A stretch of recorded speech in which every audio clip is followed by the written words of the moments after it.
TKO Boxing with Sherry Abbasi. We are in Lahore for the International Boxing Championship by Falcon Sporting Promotions. I'm joined by one of the all-time great boxers, Mr. Roy Jones Jr. Roy, first of all, thank you for your time. I know you're on short notice tonight. How are you feeling? Thank you. I'm feeling good, my brother. The only place to start is obviously with what you're here for, the performance by Zeinna Nassar, pro debutant tonight. She put on a very, very clinical performance, showed great movement, great jab, footwork was on point, good feints as well. Can you talk to me a little bit about how this link-up happened and what you've sort of learnt about her as you've been training her? Well, the link-up happened through IBA. We both were ambassadors for IBA about 4 years ago. And after becoming an ambassador and getting to know her, I started following her fights and watching her. And I realized that, she was fighting, but she really was not fighting in a style that was going to be conducive to turning professional.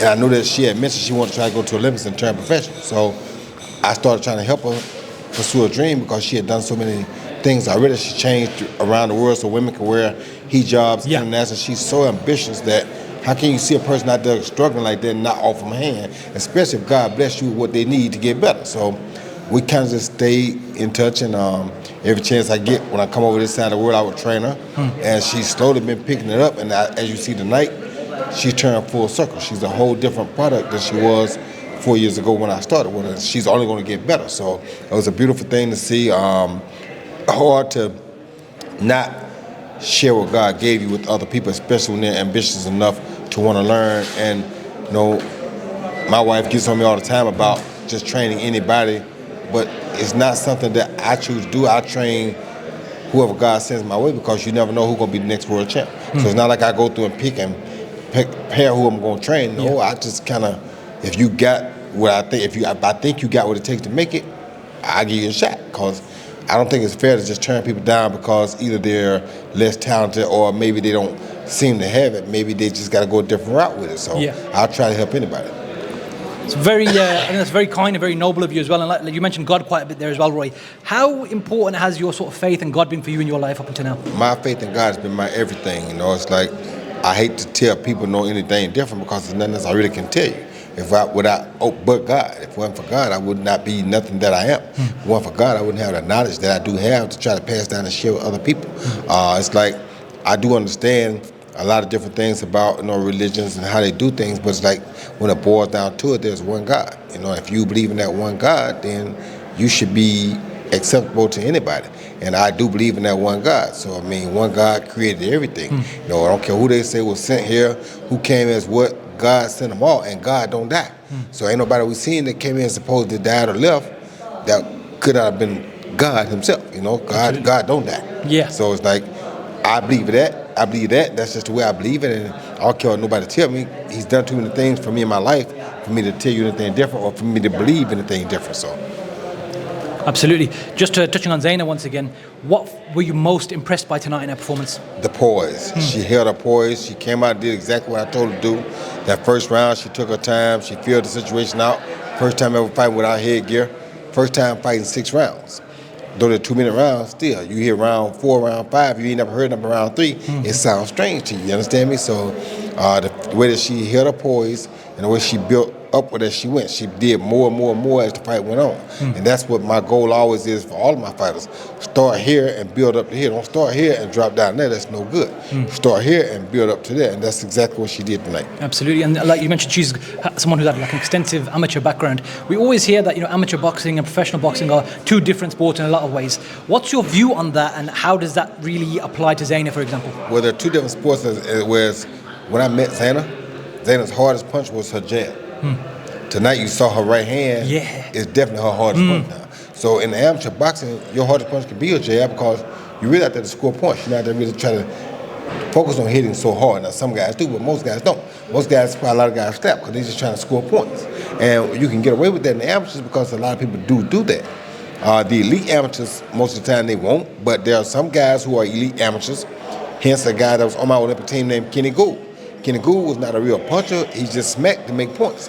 But he won the world championship like once or twice, and he made the Olympic team and got a bronze medal in his whole career doing it the amateur way. But that's the old amateur way. That don't pass really in the pros. So in the pros, which is one of the things I had to immediately translate to her, was that in the pros, the gloves are smaller and people out there to hurt you. They're not out there to just score points. They're out there to knock you out. And that's the biggest difference. Absolutely. Moving on from that, Roy, just a few questions regarding the last few weeks in boxing. We've had some really big fights take place. Obviously, first last week we saw the card in Riyadh, the Ring 4, some great performances on there. Prior to the fight, we saw a lot of people saying, Devin Haney's going to get knocked out, he's got PTSD, he can't do anything. What was it about his performance that impressed you most, and what else do you think is left for him to accomplish in the sport? What really impressed me most about Devin was something that he said in the weeks up leading to the fight when me and Andre interviewed him on All the Smoke. We did an interview on All the Smoke, and he said, now that I'm letting my body fight at the weight closer to where it feels comfortable at, I feel better, I'm more energetic, and my punch resistance is a lot better. And I said, if those things are true, then we could be in for a rough night for Norman, because it all makes sense. I've seen him struggle to make 135 and 140, so it does make sense. But if he can translate that to what he said, and that's the truth, we'll see it. Sure enough, in the second round, wham, he drops Norman. So that shows you that the punch power had been affected by the weight drain. The punch resistance had been affected by the weight drain, but he really didn't get hit much. So, I thought he had a great performance.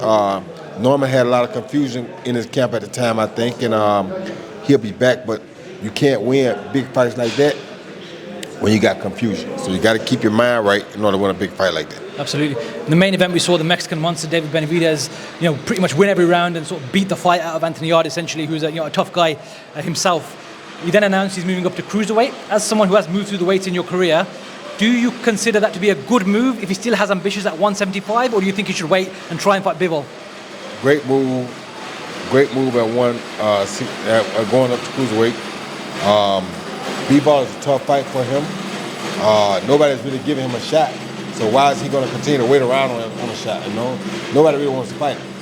So that would be a good fight with him and Bivol, or him and Benavidez, but they're probably not going. They're going to try to avoid him. So for him, he's been avoided so long. He knows now if you can't do it, just move up, like I used to do. I couldn't get under the middleweight, I moved to super middleweight. Yeah. After I did all I could at super middleweight, I moved to light heavyweight. If I did all I could do at light heavyweight, I moved to heavyweight. So when you run out, if they won't fight you, move up and take the next chance. I think he's doing a great job. For Anthony Yarde, I'm gonna say it like this: Anthony Yarde and Erickson Lubin have had the hardest 2 trials at becoming a world champion of anybody that I think I've ever seen on the 3 or 4 belt era. Anthony Yarde had to go through a prime Kovalev first, lost, a prime Benavidez second, lost, a prime David Benavidez third. Sounds crazy. Who goes through that? Who goes through that even in their career nowadays? Yeah, you true. feel me? Yeah, facts. So the fact that he fought these 3 guys trying to become champ says an awful lot about Anthony Yarde. So, character. You feel me? He wants to be the best. It's just the road he took has just been so hard. Anybody's hard to conquer that hill. Unless you're an elite fighter, it's going to be very hard to conquer that. So, and same with Lubin. Lubin fought Charlo brother, Jamel, the towering Inferno. Oh, what a fight. You understand me? And then a prime Virgil Ortiz. Come on, bro. That's some hard stuff to conquer. Death so row. if you're not a top elite type fighter, that you can't get through that. Yeah, unfortunately. And a top fighter still gonna have a hard time with that. So my hat go out to both of them, though. Absolutely. And obviously the last one, this is completely down to you how you want to answer this, or if you don't want to answer it, it's perfectly fine. Right. Obviously the week prior to that we saw the Chris Eubank Jr. Conor Benn rematch. Chris is obviously a fighter who trained with you and had some great wins under you and developed his style as well. Conor himself, he's had his own trials and tribulations, whether they're self-inflicted or whatever happened. Right.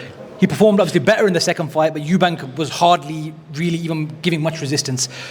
What was your sort of outlook when you saw the fight? Was it simply down to Eubank's weight has killed him, or is he done in the sport of boxing, for example? I honestly think the weight killed him, and I think he did that to himself because there was no reason for him to come in lighter than Ben. So what are you trying to prove coming in lighter than Ben? You should come in at the very limit that you can make, and you should fight. That's what you did last time. So why would you change? You beat him last time. You came in right at the 157 limit. You beat him. Why would you come in lighter than him this time? You understand me? It makes no sense. What's it to prove? Yeah, like you feel me? So it's like, to me, that just made no sense. Only thing I don't really like about it all, though, is that when he lost to Liam Smith, I got all the blame for it. When he lose to this dude, I ain't hear nobody blame Bomac yet. Yeah. Brother Bomac. But I'm just saying, they ain't blame him. No, of course. But when he lose, I get blamed. Yeah, it's selective outrage. I mean, that's when you know you the GOAT for real. When they don't blame nobody else for nothing, but you blame you for everything, that's when you know you got to be the GOAT. You feel me? Every time anything happened with him, I got blamed for it. Yeah. If he's struggling to fight, it's my fault. I made him fight like this. I don't make nobody do nothing. I simply teach you how to fight, tell you what I think you should do, but it's ultimately up to you how you do it, what you want to take. They're grown men. You understand me? When I tell them what to do, when I first went to camp with Chris, before he lost to Liam Smith, I said, Chris, you really don't need me to beat Liam Smith. You need to fight Liam Smith the old Chris way. Just going forward, go bang with him and push him back. Don't let him come forward. Chris wanted to start boxing, and Liam got started. I didn't tell Chris to go do that, but Chris is a grown man. But I got the heat for it. All you can do is give guidance whether someone follows that That's or not. all I ever tried to do, because I had a father that made me do things and it turned me sour and got me to where I didn't want to do it. So I would go out and do things the opposite just to rebel. So I don't want guys to feel like I'm trying to make them fight a certain way. I can tell you what I think you need, but it's up to you to do it how you want to do it. You're a grown man. Because when I fought, I can do it like I want to do it. I don't care what they say, I'm going to fight you how I want to fight you. Absolutely. Last two questions for you, Roy. I don't want to keep you too long. Terence Crawford, great victory over Canelo in September, undisputed super middleweight champion. In your opinion, what is left for Terence to do? Should he call it a day and go out on top, or do you still think there's something left for him to do? For example, middleweight. Yeah, if he wanted to do something else, he could do middleweight, but he ain't got to do nothing else. He done proved his point. He done shocked the world. He done came all the way up through all the rankings, all the ways. First guy to win 3 undisputed titles in the 4-belt era. What else he got to prove? I mean, if he wants to win the middleweight title, he can. But see, if he wins a middleweight title, he gonna want to undispute that too. He is. That's the thing. And that's gonna give him too much more. He's gonna get that itch. And you don't need to do all that. You did enough to prove it. So if you want to, sure. If anybody deserves the opportunity to do that, it's you. But if you can't do the one shot, I wouldn't waste my time with it. Obviously, you've got Adames with WBC and Lara and Johnny Beck unifying the other three. Could you see a world where he goes after Adames and then goes straight into an undisputed next year? Of course I can see that, because if Turk doing it, of course you can see that. We'll have to see what happens. And the final question for you, Roy. For someone like yourself who's lived the sport from a very, very young age, amateur, pro, now coach, you've been through the whole life cycle essentially of what you can do in boxing. What is it about the sport of boxing that has always kept Roy Jones Jr. coming back, whether as like we said, an amateur, a professional, and now a trainer? What is it that keeps you having that, the infection that is boxing? What is it that keeps you going about the sport? Boxing is life. Boxing teaches you discipline that carries you throughout all aspects and all phases of your life. When I teach these kids boxing, most of my parables are life parables that they can relate to, so that they don't just learn boxing, they learn life. And the fact that God has blessed me to be able to articulate that to them and use this sport of boxing to be able to articulate it through is a beautiful thing for me, because I can make better human beings by using boxing to articulate how life really goes, that whole cycle of life. So for me, God has blessed me with a gift, and I'm God's instrument that He uses to blow His beautiful music through, so I can make people relate to boxing in ways that other people can't. And I think it's a beautiful thing. Great answer, Roy. I just want to say a massive thank you and a safe flight back to Russia. And I hope we see you again in Pakistan in the coming year. I hope so. Thank you so much, bro. Appreciate it. Appreciate it. Thank you.